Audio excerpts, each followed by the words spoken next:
Embark on an unforgettable journey through Egypt with Hues of Africa and Soul Journey Travel. Discover the wonders of this ancient land with our expertly curated itinerary, from the majestic pyramids of Giza to the tranquil waters of the Nile. Immerse yourself in the rich history and vibrant culture of Egypt. Book now and use discount code VICTOR2024 to save $100 off your trip. Single and dual occupancy options available with flexible payment plans.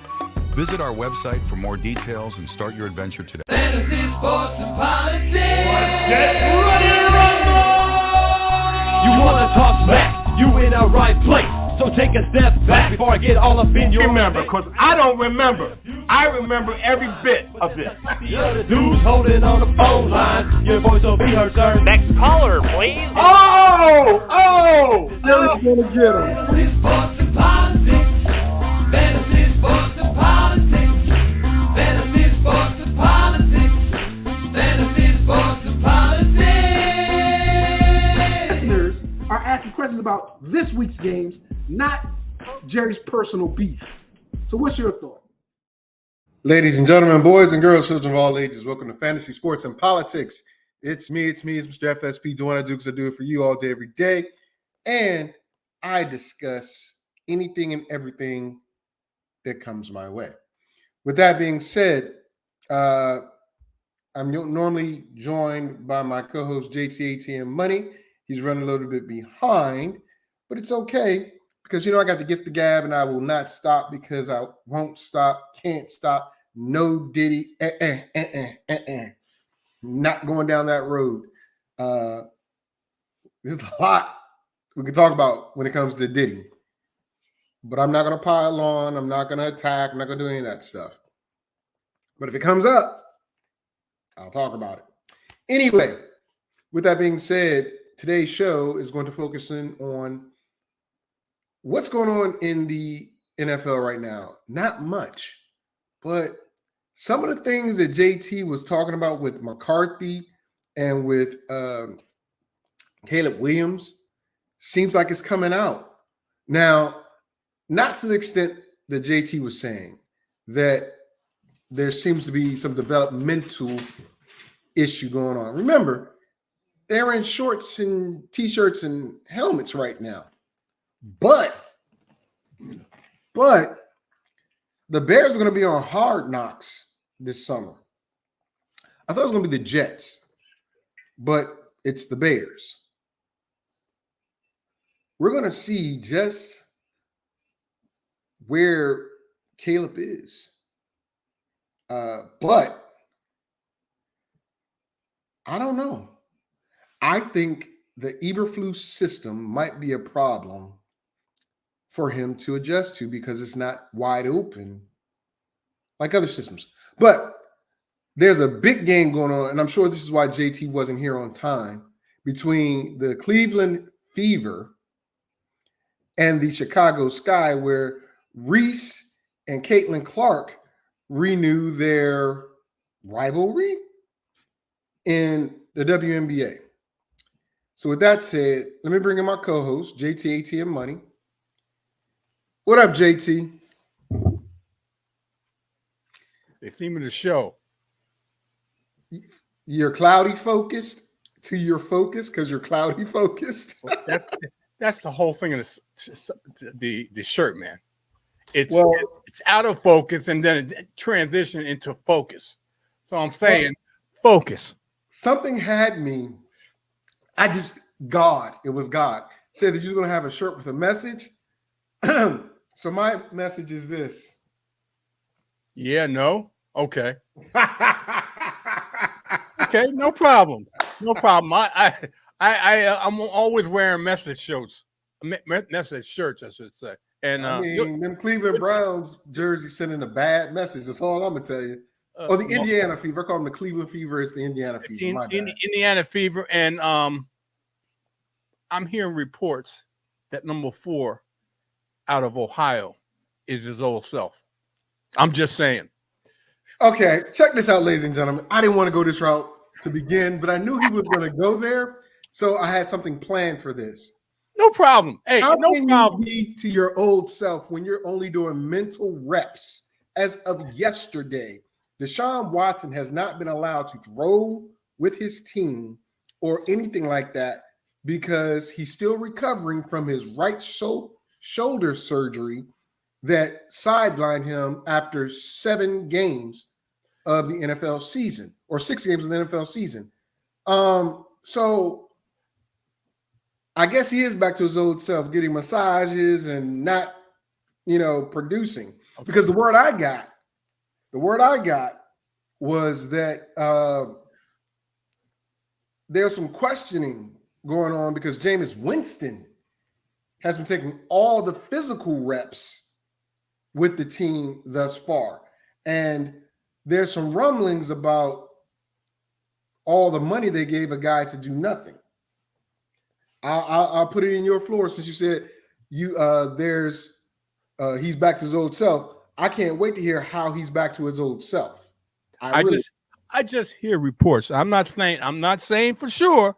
Okay, what are the reports saying though to get you there? Because he hasn't been able to do anything physical.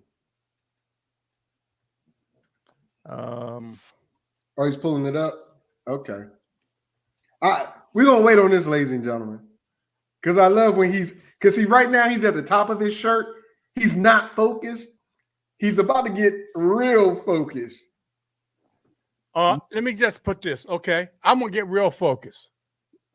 Quarterback Deshaun Watson continued to progress through his rehab process for his shoulder. And on Thursday, during a number of drills, he threw a mix of short, intermediate, and deep passes to guys like Elijah Moore, Cedric Tillman, and Jamari Thrash during the position group drill work.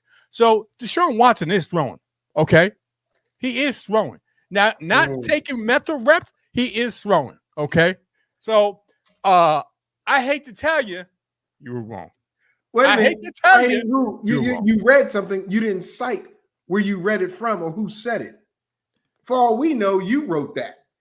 Who is this? Yeah, come on, man. Stop. That's what I'm saying. Who are you citing as to that? www.clevelandbrowns.com. Okay, I'll say that right off the bat. And you're going to dispute them? You're going to dispute them? No problem, because it's the Cleveland Brown website. No problem. And Kelsey Russo is the staff writer. So okay, Kelsey Russo. You have to be specific. Okay. Okay, that's right. Because Garofolo, you don't take my word for it, but that's okay. I understand. No problem. Hey, Garofolo and several other reporters on NFL Network and NFL Sirius XM gave a very different report as of yesterday, which was Friday, about it. Now, this was Thursday. Wait. I'm about to give it out here. The way it sounds is what he did was a throwing session with them, but not the team stuff, because that could be where the other reports are coming from, because he's not doing the team drills. He might be throwing some stuff with the players on the side. Like you said, if you reread it, that's what it says. It's not saying he's doing team stuff. Let me put it this way, Mr. FSP. What you said was he wasn't throwing. Yeah. When I said he was throwing, what you said he was doing mental reps, he wasn't throwing. What I just said to you, he was throwing. I didn't say what type of throwing he was. I just said he was throwing. So that disputes what you just said. Okay. Check this out. All I'm gonna get to is, as I said, there was an out there because the reports were that Jameis Winston was taking all the team stuff, right? Look, I did say he wasn't throwing, and I then in that same sentence or same statement stated that it wasn't game or team related activities. That's where I'm gonna go with that. Now, again, wait a minute. You read that the beat reporter for the Cleveland Browns said that he was throwing to certain receivers, and you know what? And because this is the type the guy I am, okay? This Yes. is the type of guy I am. Well, we know what type of guy you are. Okay, this is the type of guy I'm not like some people I'm talking about, but this is the type of guy I am because I'm gonna give you the full scope of it, okay? Versus what you said you heard, and you just gave a partial type of what you just heard, okay? What You I'm got just this. and I'm gonna give you the whole thing, okay? And I'm gonna give you this. During the 11-on-11 walkthrough, Watson did not throw during the drill, but took the mental reps of the drill. He also did not throw the 7-on-7 red zone drills and focused on mental reps of the drill. Okay. That's part of the drill, and I'm giving you that. I'm giving you that. I didn't have to put that in. That's the type of guy I am. I see a complete picture. I don't just see what I want to see. I see the complete picture. Part of what he did, he took mental reps. I'll give you that. But part of what he did, he was throwing. He was throwing the football. Dorsey said the way head coach Kevin Stefanski has structured the practices in the offseason program allows Watson to get necessary reps without solely being mental reps. So I think it's a good combination right now of him getting mental reps, him getting some of the live reps that he can get in more of a jog through tempo, and then obviously the routes and the throwing when he can't get in on throwing days. So he's getting a little bit of both. That's what I'm saying. I'm seeing both. Okay, and I just said that there was an out where he's throwing here, but he's not throwing in the team 11-on-11, 7-on-9, or whatever activities. That's where let me just say this. Let me just say this, What? Mr. FSP. Let me just say this, Mr. FSP. I'm listening. The story you gave, and now you want to get it out. The story you gave is he wasn't throwing. The story I gave, Jerry, I walked that back by saying that if he was throwing after the fact I told you on the side with the players, after I told you, but not in the thing. Listen. You only saw why must you? You didn't see. I said you did not see the whole picture. Jerry, you just saw the picture that you wanted to see. That's it's not the picture I wanted to see. It's the fact that I'm seeing Jameis Winston throw the ball in the simulation. This is what Mr. FSP said. Not Jarius. I was waiting for this, and Deshaun Watson. This is what Mr. FSP said. Can you stop? Please? I was waiting for this. So I can come and say this. Jerry, can you stop, please? Let me finish my statement. Thank you. Go ahead. As I was saying, Deshaun Watson isn't back to his old self because I never said he was. Yeah, you said. I never said he was. Can I finish what I'm saying, please? I'm being really nice here. Really nice. What I was getting to is when you said that it looks like he's getting back to his old self.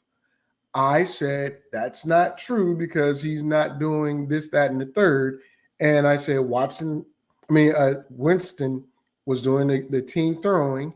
And then when you said what you said and you cited your site, I thought about it and thought about what I had heard from the different sources and said, okay, well, both can be true.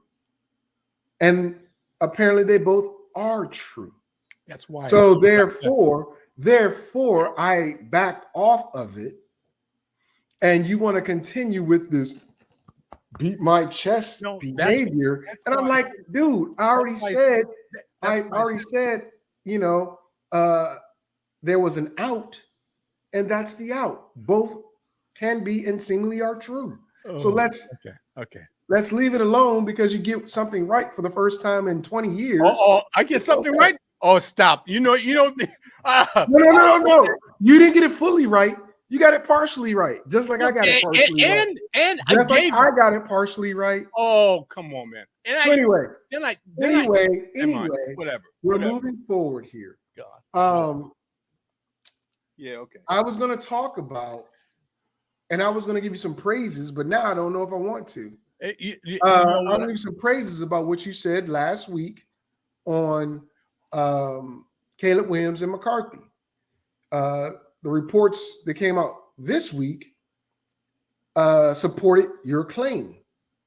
And now whoever you quoted for those things last week got some of it right, because fans are now asking, should they let Sam Darnold start the season and let McCarthy develop a little bit? Reports are coming out that, yes, the safety in Chicago was trying to give him some pep talks, and Eberflus was as well. Talking about Caleb Williams. Then we get the announcement about Hard Knocks. So that's how they kind of brought it in on the news channels I was perusing and listening to. Are we going to see the struggle of these two quarterbacks in this division? And again, I've said Sam Darnold knows that system. McCarthy doesn't have his main target that he needs. Both of them, to be exact. He doesn't have JJ or Justin Jefferson, that is, or the tight end, because he's recovering from his injury. So is it best to let Sam Darnold start the season and either flounder or prosper for a year or two, and then let McCarthy step in when and if Minnesota doesn't make the playoff or is eliminated from the playoffs? So I pose that question to you.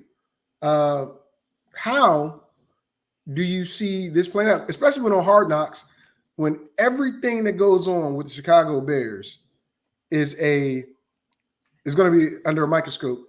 Eberflus was asked about DeAndre Swift's role. He sees him as a weapon package or some crap like that. Running weapon package. I don't know what that means. Whatever, right? You got DJ Moore and Keenan Allen not too thrilled about the passes being thrown their way. You got a young, hungry defense that's ready to do something, but will they be on the floor more? I mean, not on the floor, on the court.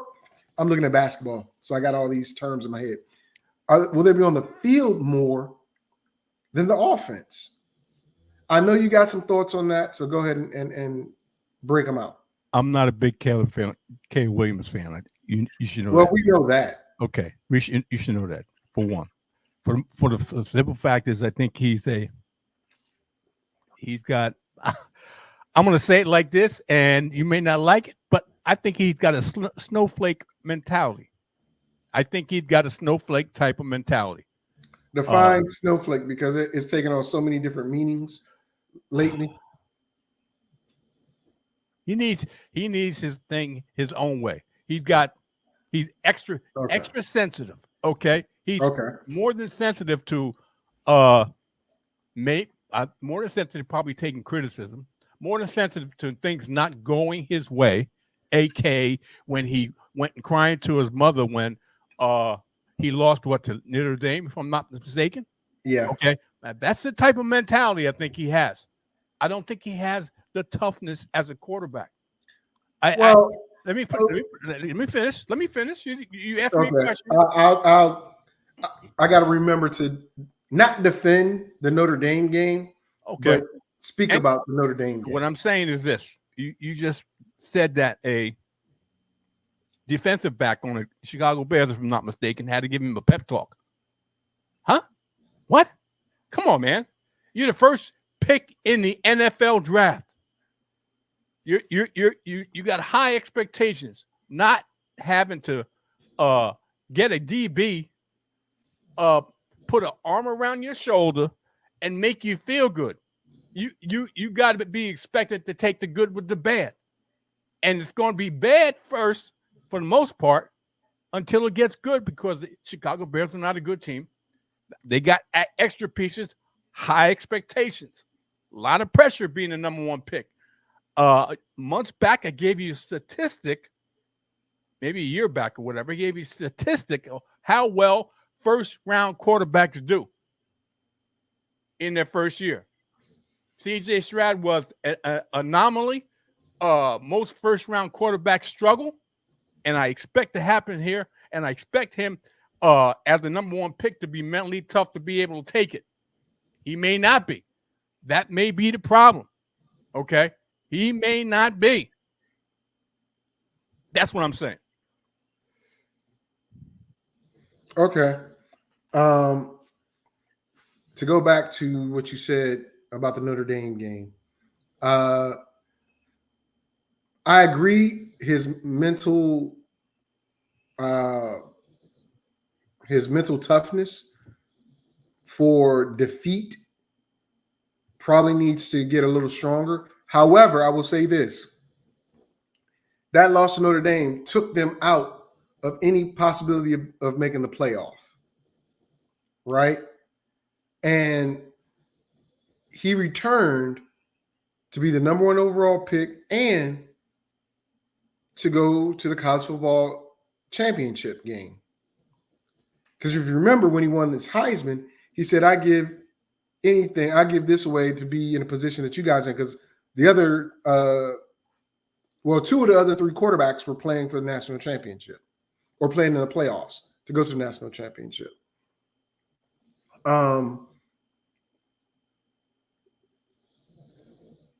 I'm not, and this is probably a telltale sign, JT.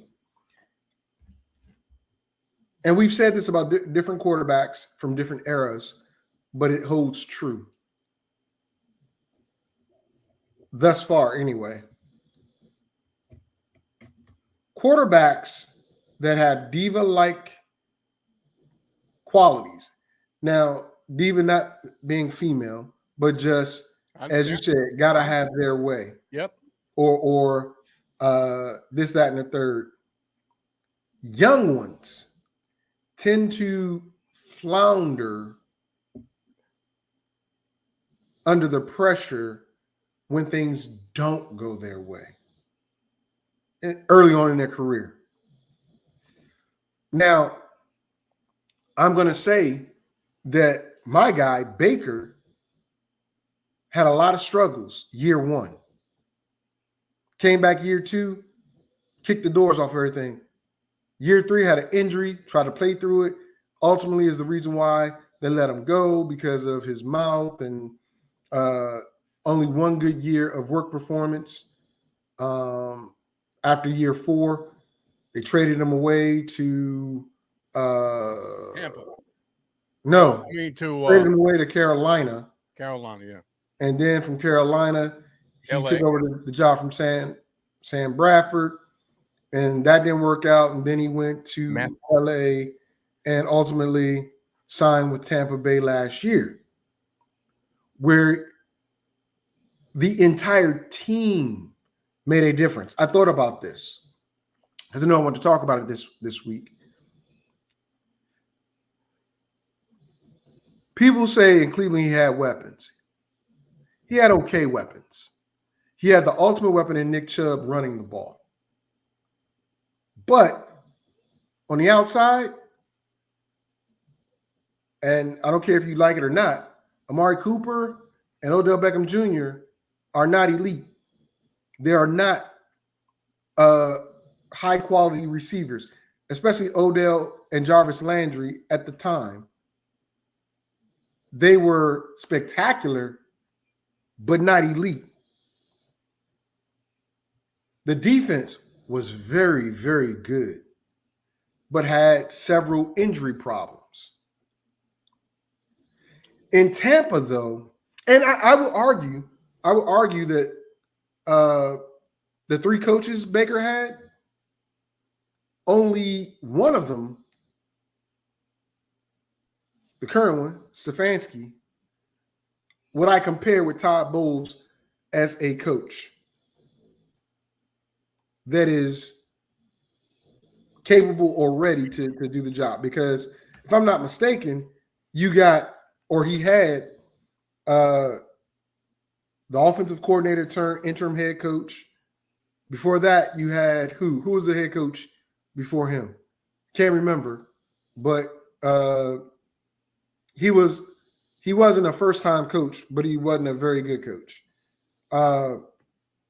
Anyway, bottom line is in Tampa Bay, you got Mike Evans, Godwin. The offensive line was not that good, but it also wasn't like in Cleveland where the offensive line was built to run the ball with Nick Chubb. But at the other skill positions, I'm going to argue that Baker has better weapons and a mentality now that, yes, if I have to win a game, I'll win a game with my arm. But let me get some first downs and then try to get the ball to the end zone and a defensive win. Where he was in Cleveland, I got to win. I'm the guy. I got to do this. I got to do that. When in actuality, he didn't have to. And his receivers in Cleveland were dogging him out, saying he couldn't throw the ball here. He couldn't throw the ball there in public. He wasn't. But what I'm saying is this, dude, whether he was or he wasn't, his teammates, Odell Beckham Jr. and his dad, and then Jarvis Landry later, publicly talking about him. He doesn't have that in Tampa. In Carolina, he had really nothing to work with. DJ Moore, that was it. That was it. Right? And when he went to the Rams, 2 days in, he beats the Raiders with a limpy Cooper Kupp, no run game to talk of, but a solid defense. But he goes up and down. So when we're talking about the quarterbacks and their psyche and how they are now, Caleb Williams crying to his mom because he's no longer able to go to the college football championship, and they just lost to Notre Dame, and I think they had lost 2 or 3 games in a row, and that kicked them out of the possibility of going to the national. Game 2. It was the second game that they lost, and it was in a row, and they were like out of the top 4 at the time. So it's like, okay, well, we ain't got no shot. So the emotions got to him. Not making excuses for him, not at all. Not at all. Because when Utah beat them and when Tulane beat them in previous years, when he was at Oklahoma, before he transferred to USC, and Tulane whooped us in the bowl game, it was Tajay Spears that whooped us. Nobody else from Tulane beat OU. Tajay Spears beat OU. Then you losing to Utah in their bowl game when he was at USC. It's like, whoa. They really just whooped him. They put up points, but they couldn't stop him. And then last year, losing those, he does not deal well, and I agree with you, he does not deal well with losing. And like with Sam Darnold, he might see some ghost. Like Baker, have up and down years, have to find the place to fit in where he doesn't have to win. And I think that's what Eberflus and the general manager did for him this year. Look at all the talent that Chicago has right now. He got no excuse.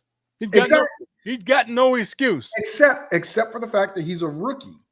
Oh, now he's got no excuse. He's the number 1 pick. Jay, he doesn't have a major excuse talent-wise, but changing over to the NFL, he has somewhat of not a long one, maybe 1 or 2 years worth. I'm going to say that because I'm looking at him like I looked at Baker. I thought Baker was the best quarterback in that draft, and it's Lamar. But just like I thought Caleb was the number 2 quarterback in this draft, because I think Michael Penix is the best. But there are flaws with all these players, and we have to realize that even though you put all this talent around them, sometimes all that talent doesn't equate to wins, just like with Cleveland. At the time, Juice, Jarvis Landry, and Odell Beckham Jr. were top dogs in the NFL. Nick Chubb remains a top dog. Didn't have Njoku emerge or anybody like that emerge. So it was like, okay, well, who's our tight end? Had a strong defense, had a strong offensive line, but for whatever reason, it didn't work. And then that talent started barking about their quarterback, which didn't help because the quarterback's barking back. So I hope Caleb Williams doesn't come out as a bust because it's a totally different style of offense. And he seems to be a little diva-ish. I talked about this before. You know I've talked about this before. About this quarterback coming out there and think he's going to set the world on fire, a.k.a. Baker Mayfield, a.k.a. Johnny Manziel. Come on, man. I got to see something, not reports like this guy's struggling. I got to see progression in. I know it's early, and I'm going to say that it's really, really early in the process of this guy being a starting quarterback and the franchise quarterback for the Chicago Bears. But I also said I don't have faith in the coaching staff of being able to move along the process in which this quarterback moves, okay, to being a franchise quarterback. Okay, he got drafted number one. There's plenty of number ones that you can sit out there that have busted or people have had questions about or they struggle in recent history. Baker Mayfield, Zach Wilson, just to name a few, okay? Okay, so he's the number one pick. He's happy he's the number one pick. But how much mental fortitude does he have to put up with adversity, to deal with adversity? That's the problem.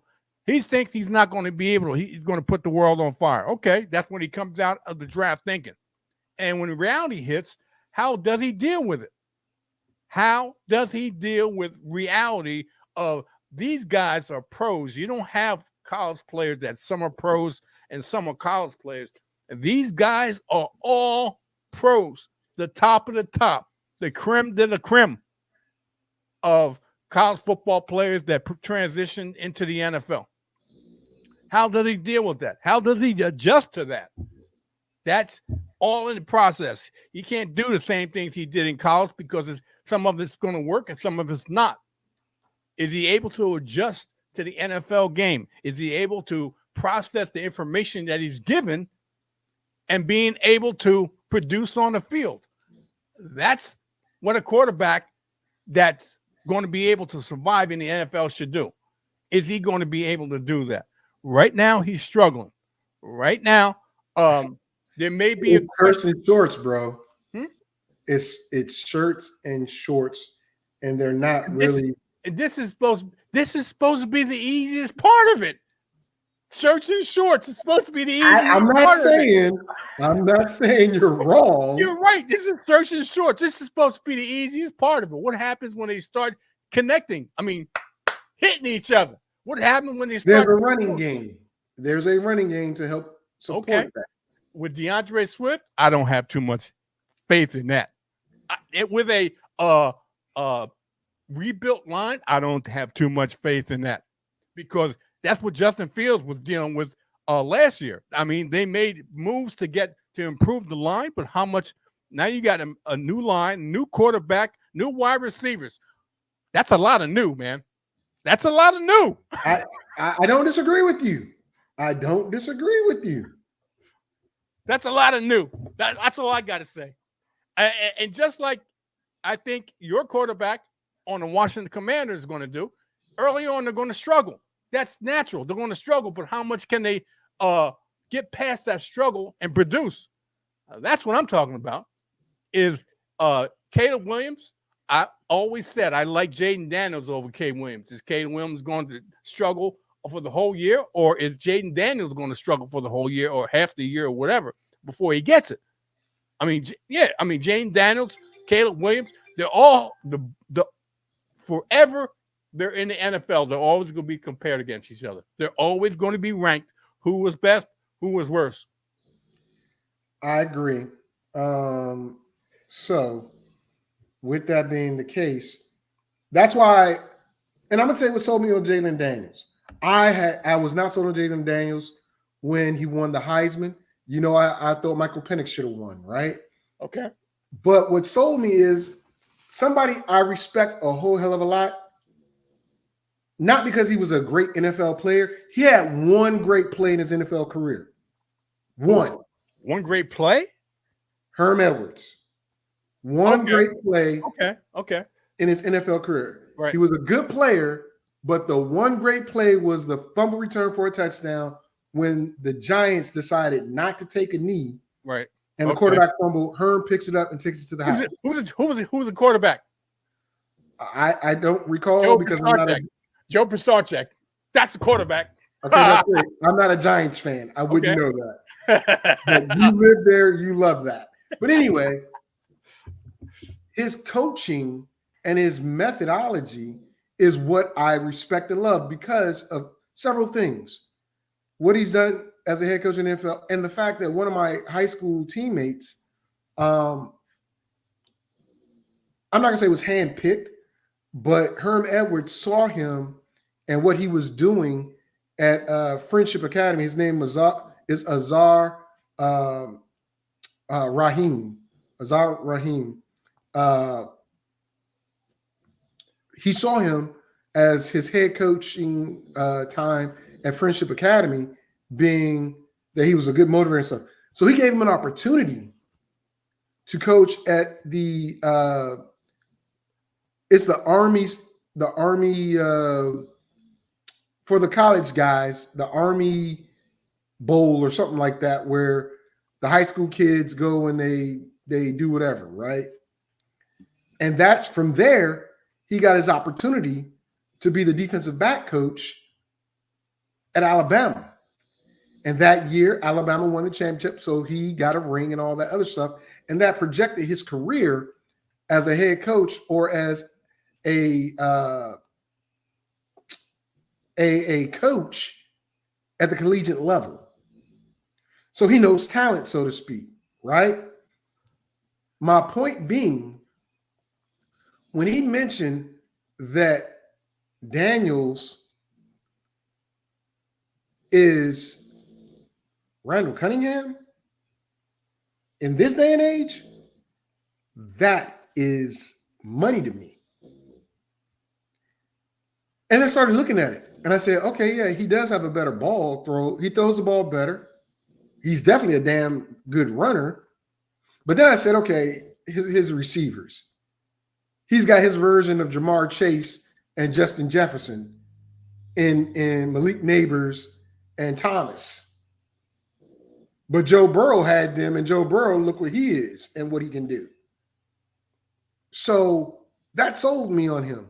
And when Washington tried to get Caleb by giving up the 3 draft picks, and Chicago said no, I was like, okay, well, Caleb would do extremely well in Kingsbury's offense because Kingsbury just ran the offense at USC. It wouldn't be that much of a difference. But then I was like, okay, we're not going to get him. Jaden is the guy to get. Even though I love Michael Penix, I know that Washington is not going to move all the way down unless the Raiders come all the way up to get Jaden Daniels, to get Michael Penix. And where would they fall? No one except for Atlanta Falcons figured that he was going to go to the Falcons. No one. But he did. Okay. So with that being the case, you know, I think Jaden going to Chicago with those weapons, I think you're less worried about what happens to him than Caleb. Because Caleb going to Washington, Hard Knocks is all over that. Why? He's from the area. He was supposed to be the number 1 pick. He's going to a team that has his old college offensive coordinator. The storylines there are crazy, but it didn't happen. So the scrutiny's on. How he deals with that scrutiny is going to be a big, big thing, bro. Huge, huge. With that being said, JT, what other news and notes you want to talk about before we transition to basketball? I have nothing right now, man. Oh, wait a minute. News and notes. Okay. You open it up like that? No problem. 10 a.m. Eastern Standard Time on a Sunday morning. Tomorrow will be the for no reason. People, you see it in the background of fantasy football. I'm talking about Mr. FSP. This week, we're going to be doing a mock draft. I have the 5.0, which is going to be 5 rounds of mock draft. I have the first pick. Mr. FSP has the second pick, and we'll alternate after that, and we'll see how it comes out after the 5th round. Okay? Yeah, we're going to have to make that one quick, bro. What's that? We're going to have to make them 5 rounds quick. Why? Why you say that?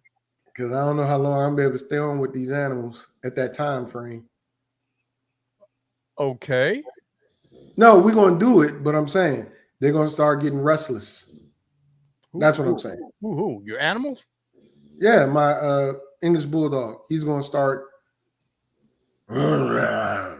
all that stuff in the background. Right now, he's just snoring. Yeah, I see that. I hear that. So that's no big deal. I mean, whatever works, what it works. I mean, 5 rounds we're going to do, and next week we're going to do 6 rounds, starting off the month of June, and you'll have the first pick. I'll have the second pick, and we'll alternate after that. So every even on next week, and every odd on this week, I'll have the number 1 pick, and you'll have the number 1 pick next week. All right, let's move on. Let's talk about what you want to talk about. Let's move on. Okay. Well, focus. Oh, I've been focused. I've been waiting for you. Okay. Anyway, we're going to take a quick break. When we come back, we're going to talk about the NBA Finals. Can the Mavericks freaking do it? Or will Boston finally win a championship after so many years? We'll be back. Embark on an unforgettable journey through Egypt with Hues of Africa and Soul Journey Travel. Discover the wonders of this ancient land with our expertly curated itinerary, from the majestic pyramids of Giza to the tranquil waters of the Nile. Immerse yourself in the rich history and vibrant culture of Egypt. Book now and use discount code VICTOR2024 to save $100 off your trip. Single and dual occupancy options available with flexible payment plans. Visit our website for more details and start your adventure today. All right, we're back, JT. Hopefully you're going to, come on that trip. Maybe. No? No? Unfortunately, no, we're not. I'm not going to make it, but it is what it is. Okay. And, you know what? Let me ask you a question real quick. Quick question. Hopefully it's not a prolonged answer, but a real quick question. On my show, I can do what I want. Oh, whatever. Come on, whatever. What I'm saying is, what made you pick Egypt? Well, it's not going to be prolonged, but it's going to be kind of long. A couple of my friends from high school and one of my former soldiers went. And the soldier went to Egypt and was showing a great time that I was like, okay, cool. He's ATVing across the sand in front of the pyramid, something I want to do. My other one of my high school friends, she did the boat ride down the Nile and stayed in different places outside of hotels, like in villages and stuff like that. And then the other person, she didn't go to Egypt, but she's gone to several like Nigeria and stuff like that. So I didn't want to go to Nigeria. I wanted to go to Egypt, or I wanted to go somewhere I could do a safari. So, coupled with the fact that the trip came up and there was hot air ballooning involved, ATV, stuff like that, that's what made me choose them.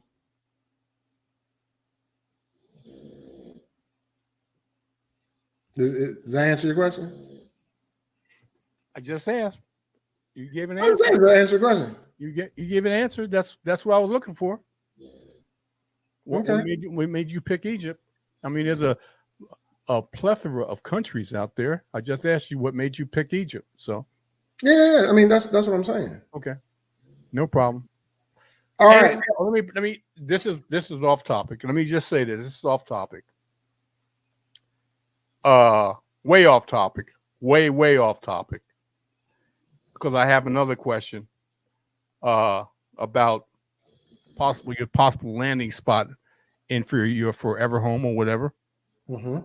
Does your wife have relatives in that area? Well, she did. The relative did. The relative did move. Okay. So Within the it state? will be women. She will not have relatives. But funny thing you asked, two of my military buddies that one I deployed with from the Air Force, and one that's in TSA, just moved in the area. The Air Force guy is going to be in the same freaking city, and the Army guy went to Surprise, which is like 10, 15 minutes away from where I plan to be. Now, I didn't know Paris and Dave are in Surprise. So, you know. So, I mean, your wife's relatives, did they move out of Arizona? That's what my question is. Yeah, because of work. Okay. All right. Because if that wasn't the case, that's just all the more reason to move to that location, because your other half would be a lot more comfortable. Oh, she doesn't want to go nowhere else. When she don't want to go nowhere else. When her cousin left, right? I said, okay, so what about this place, that place? Nope, I want Arizona. Nope, yeah, I want Arizona. Okay. Hey, to me. Oh yeah, I know your feelings on this. Go ahead, but let the people know. To me, 20, 30 years ago, more than that, I've been in Arizona, and that's one of the places that I really enjoyed myself and liked the atmosphere. And if it was up to me, I move. If it was, just listen to what I'm saying. If it was up to me, I would move to AZ. Okay. But it ain't up to me. I'll say this.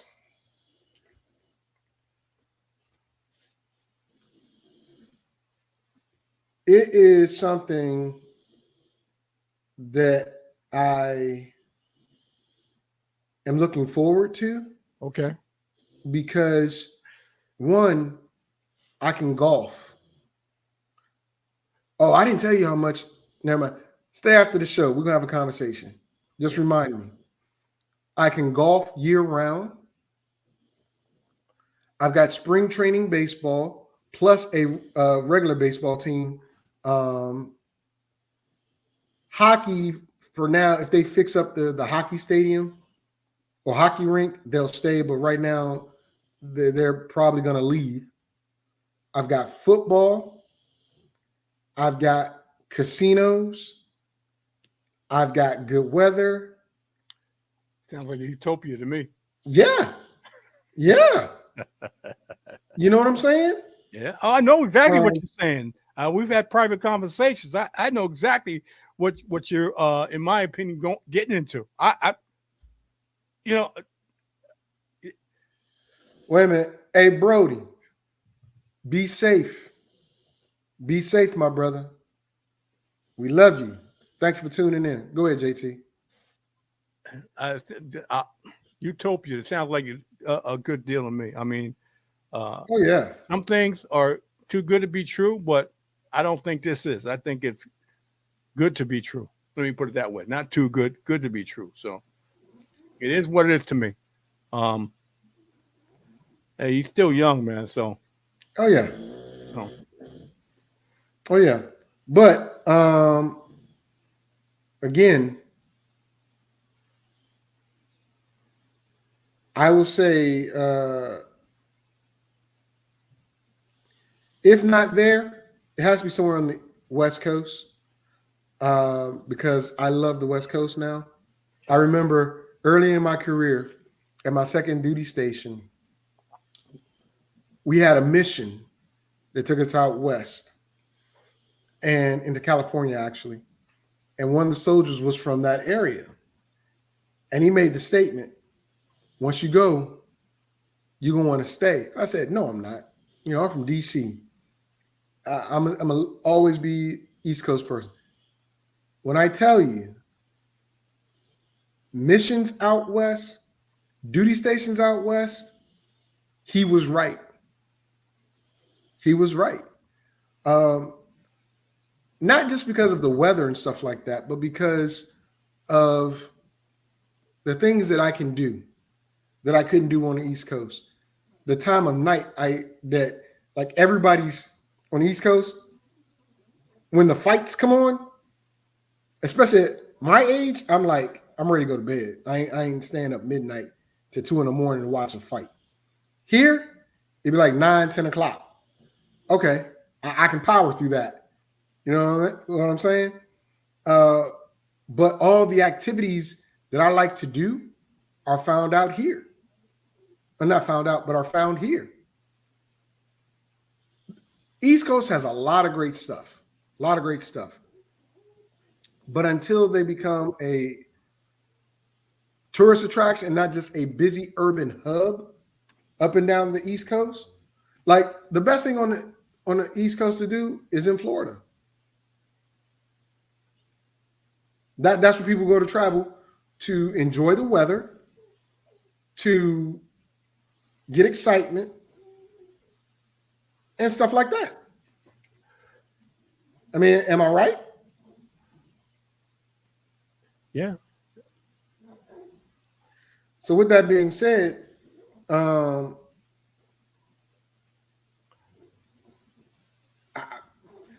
become a West Coast dude. But since we're talking about that, West versus East, do the Dallas Mavericks really represent the best team out of the West taking on the easier, in my opinion, Eastern Conference champion, what do you call them? Boston Celtics. Here, I saw a graphic where it shows Dallas had to walk through hell to get to the championship, which I can say they walked through hell, but they faced a lot more stiffer competition than the Boston Celtics. Boston was done their series, all of them early, right? I think Boston only lost one game throughout the entire playoffs. Are they mentally and physically ready to play a team? Luka is hot. Luka is on freaking fire, in fuego. And Kyrie, nobody's talking about Kyrie and his flat earth comments because he's balling. If it's not Luka, it's Kyrie. If it's not Kyrie, it's Luka. And then their big men, played well. Speaking of the Dallas Mavericks, that's his team. Took out everyone except Denver. They took out the Clippers in 4, the 4th seed. They took out OKC, the number 1 seed. And the Timberwolves, I believe Timberwolves were number 3, not number 2. But I had the Timberwolves winning it all. I did. I thought they were ready for it. I was wrong. But go ahead, JT. It looked like you had something to say. You got I think the highest scoring team outside of the Indiana Pacers this season. I think you got the best team with the best record. You have the team with the best record in the NBA, in the Boston Celtics. Yeah. I think Boston has too many weapons. Offensively and definitely defensively, they play. And I think the flaw on the Dallas Mavericks is defense. I don't think they play good enough defense to go against the offense of the Boston Celtics. I like the Boston Celtics. Look at me. I heard in 4. In 4. So I'm going to put it to you this way. Christian Porzingis may come back. Right? He wasn't at the entire thing. And that's what I was about to get to, Brody. That's what I was going to get to. Al Horford is a decent post player. Yep. But for a big man that's 37, 38, Al Horford is not ready to bang with those young dudes. I didn't think Dallas's young centers and stuff were going to deal with Rudy and Cat the way they did, and Nazir. I thought Minnesota, who was the best defensive team in the league this year, would simply, and that's I was getting to this, 0 bigs, Lob City All Series. I thought that Minnesota would just feed it to Rudy and to Cat in a low post every game. For whatever reason, they didn't do that. They decided to let him go outside and shoot. I'm like, what the flip? And let Anthony Edwards create. I don't think it's going to be a sweep. I think it's going 7. And just like they're saying this Indiana Fever versus Chicago Sky is Bird versus Magic, Reese versus Caitlin. Come on. Right? I think you're going to see Bird versus Dirk. Even though Bird didn't play the same era as Dirk. Really? But Luka is that dude right now. Talking his talk and whatnot, he is that dude. And all Kyrie has to do is orchestrate it all. The big men, them young cats, they're crazy. Here's the crazy thing. The 2 players that were suffering in their previous spots, one from the Wizards, I'm like, dude, all you had to do is develop this kid. But y'all couldn't develop him, so you trade him to Dallas. And look, he's having an impact. But I get what's on Dallas's team as to why he's having an impact. You didn't have that in Washington. But these monsters, and I'm going to call them monsters because they're young cats that are balling out of control with pick and rolls. And like Brody said, lobbing left and right. And Luka hitting 3-pointers from center court like it's nothing. Kyrie penetrating and kicking or penetrating and popping or shooting from outside. Jason Tatum has got to be on every game. Brown has to be on every game. You can say that about Luka and Kyrie. They got to be on every game. So, what are you saying? What I'm saying is, Luka and Kyrie who's got more weapons? Either or can be on while the other's off. Because of the talent. Listen, because of the talent that they have around them to get the ball in the low post. Who's got more weapons? Dallas. No, they don't. No, they don't. They do. I understand that Boston was the second highest scoring team in NBA history behind Indiana. Indiana. Yes. This year. But if Jason Tatum is off, Brown has to be on as he was in the playoffs, right? Well, let me put it this way. I don't deal Wait on a minute. I'll let you say it in a second. When both Brown and Tatum were off, Al Horford was their leading scorer. Al Horford.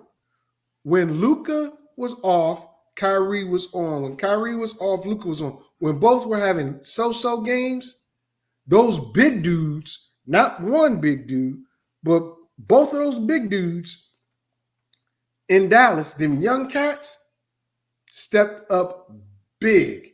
And so did Hardaway. Hardaway even chipped in and had a couple decent games.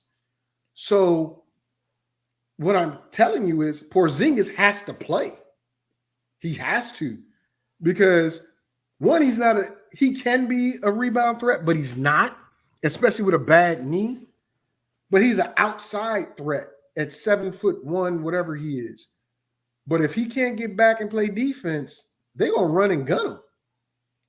Go ahead. I counted the amount of ifs that you put out there. And I told you before, and I'll say it again, I don't deal in ifs. I deal in what's happened. And what I've seen is that the Boston Celtics play very good defense and can score. Okay. I can't say that about the Dallas Mavericks. Okay. They played a very good Mavericks team that was the number 3 seed. I mean, very good Timberwolves team that was a very good team, number 3 seed, but they were young. They were young. And they showed young mistakes at the end of games. And all the games, except for the last one, were within double digits. So they were close games. So what I'm saying is this. Boston has been there before, more than once, experienced in the playoffs more than once, had a lot of disappointments. They've gotten to the championship this time, and they've gotten to a team that, with the Dallas Mavericks, have been fortunate. They've been fortunate in getting to this point. I'm thinking that the Boston Celtics are going to take this because they're going to say, well, we've been to this point or close to this point and been disappointed. It ain't going to happen this time. It's not. That's what they're saying to themselves. It's not going to happen this time. And there's no ifs in what I just said. I talked for amount of times, and I didn't put one if in there. I just said, this is what's going to happen. Not if this happens, this is what's going to happen. I said, this is what's going to happen. I like the Boston Celtics. Better defense, better offense. Papa John. All overall team. Look, man. Better overall team. Okay. So with that being the case, JT, all I'm saying is I got an itchy finger. I got some itchy fingers. Okay. I got some real itchy fingers. Okay. Because I got some real itchy fingers. Use your other hand to scratch them or whatever you want to do. Whatever. Soak them in some lotion or whatever you want to do. I mean, you got itchy fingers. Okay.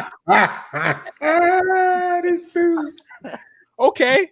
This dude. If you got itchy fingers, pick up the phone and dial 1-800-GAMBLERS Anonymous. No. You talking that talk. I'm waiting for you to walk that walk. Look, everything is not a wager with me, okay? I mean, what your mouth sound like it is. Okay. Here we go. I'm saying you're going to talk that talk and be bold like that, Cotton. Here we go. That's Any excuse to make a wager. That's what I see. Any excuse said, oh, I bet you this. Well, JT, it's not all about WAGER. It's not all about the wager. It's not. You're right.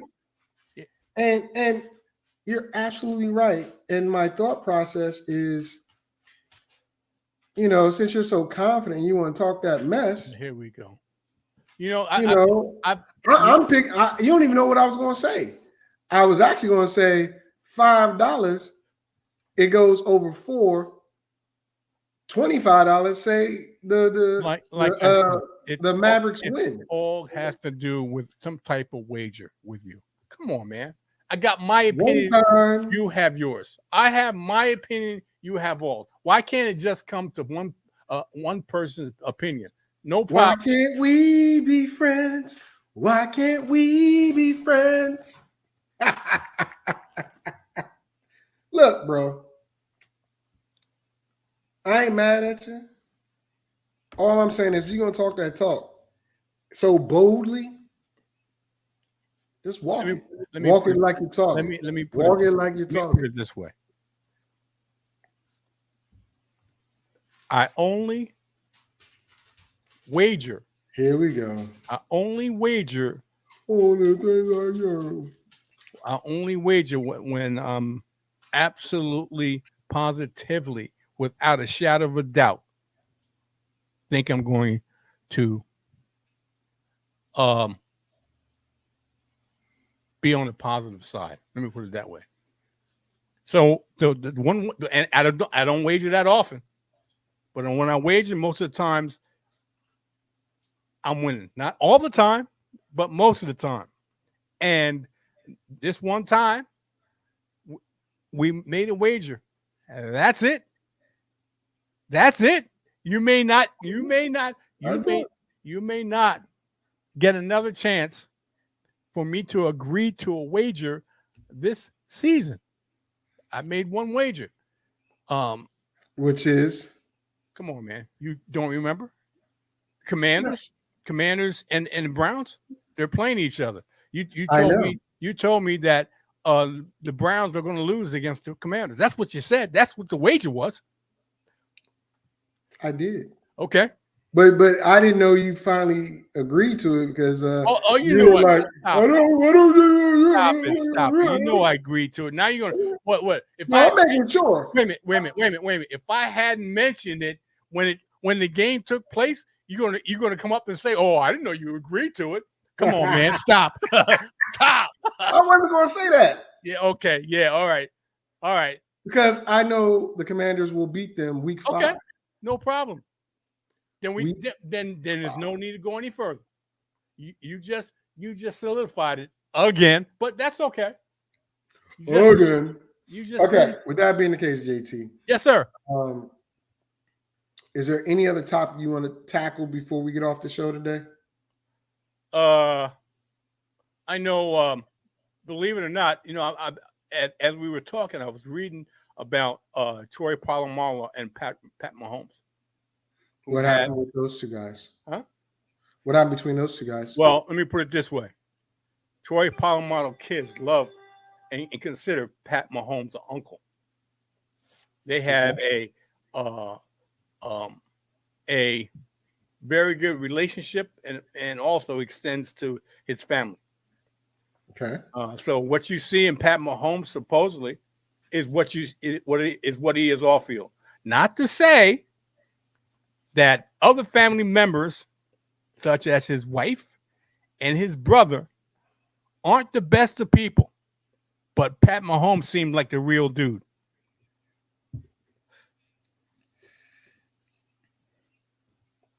Well, I'll put it this way.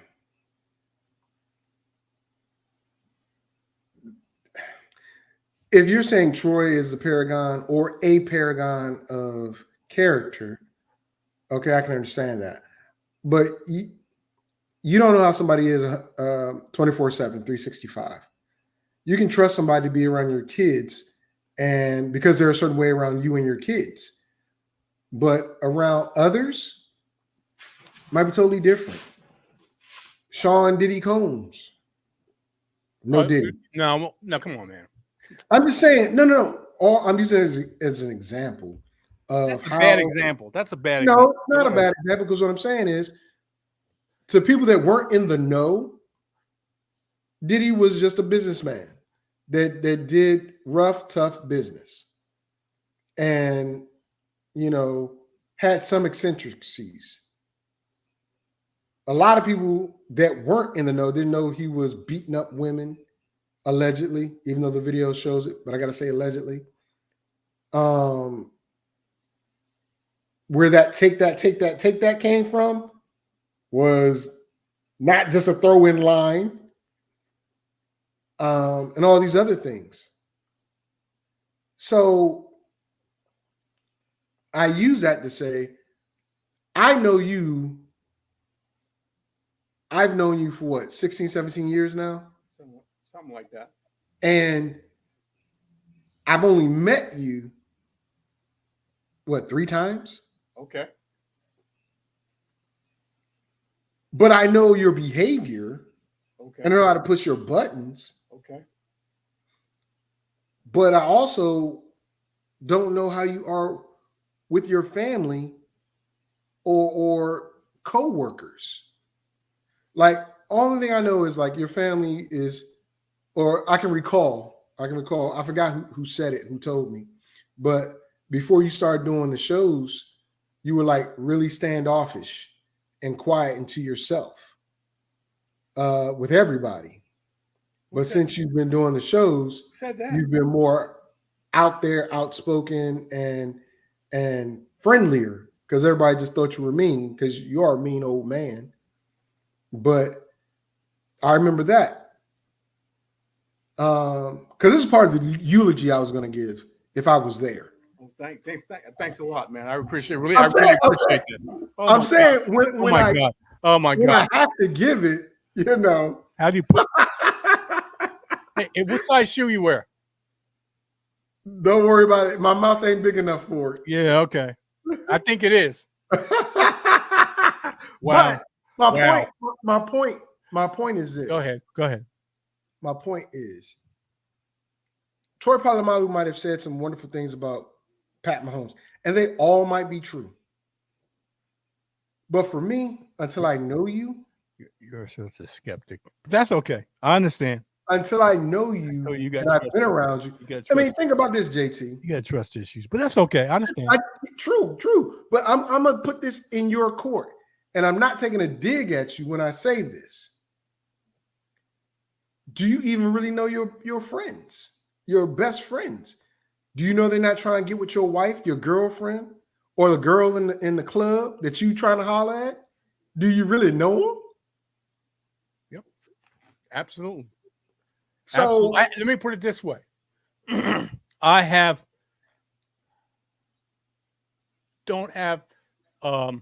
associates, but don't have many friends. And that I keep it that way. I have associates, but I don't have many friends. And the friends I have are special to me. Okay. And the friends I have, I trust. And that's few. And the friends that I have know that I don't have many friends, and know that when I have a friend, I have a friend, and it's special to me. So that's the way it is. If I don't know who told you this, but before I did the show, was standoffish. I don't know who told you that, but I think it was your sister. Okay, maybe it was. It could have been. I'm not sure. It was a long time ago, though. It was a long time ago. Okay, when we were still on Blog Talk. Okay. It is what it is. But I'm not trying to dig at you or anything. I'm just saying. I'm not saying it's a dig. Like when you were like, you were mad that I was dealing with Q's. Like, oh, so that's your new best friend? That's your boy now? I knew you were joking. Yeah, I knew you were joking. But that's the first time you were like, okay, that's my friend, not your friend. You know what I'm saying? Because it's like, am I a possession here? What the hell? But all right. But knowing that and knowing how you are and who you are, you know, that meant a lot to me. And that's why I just made the joke about the eulogy and stuff like that, bro. And I always make jokes about, you know, being in your will and whatnot.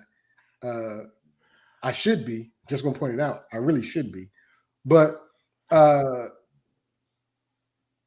Pat and Polamalu, they might have that connection. But we really don't know until you know. Anyway, with that being said, let's get ready to get out of here. I need you to stay after just for a hot second, okay? But folks, before we get out of here, I want you to go on this trip with me. Let's go. Embark on an unforgettable journey through Egypt with Hues of Africa and Soul Journey Travel.